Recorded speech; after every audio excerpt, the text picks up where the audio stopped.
নবীজির বয়স যখন 50 পূর্ণ হয়েছে তখন আল্লাহ নবী সাল্লাল্লাহু আলাইহি সাল্লাম মেরাজে গেছেন।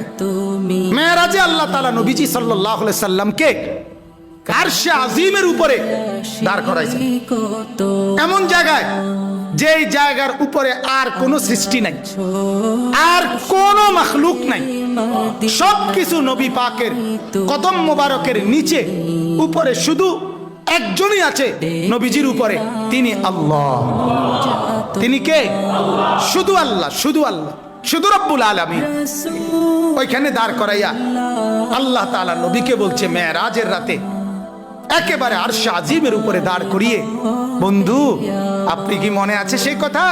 ছোট্টবেলায় আপনি যখন কোলে ছিলেন, আপনারে ঘুরাইয়া ফেরেশতা করে দিয়া সব সৃষ্টি জগৎকে বলছিলাম তোমরা আমার বন্ধুকে দেখো, বন্ধু আমি কেমন বানাইছি।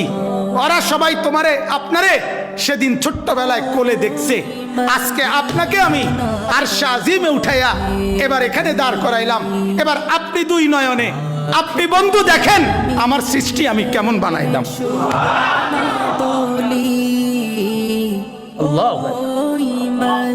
ছোটবেলায় ওরা আপনারে দেখছে, এখন আপনি দেখেন ওদেরকে।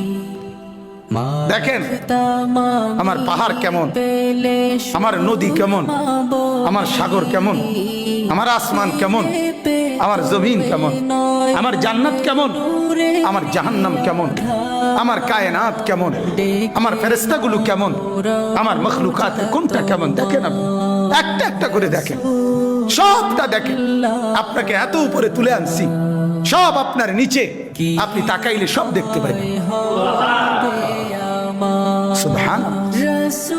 থুম্মা দানা ফাতাদাল্লা ফাকানা কাবা কাউসাইনি আও আদনা ফাআওহা ইলা আবদিহি মা আওহা।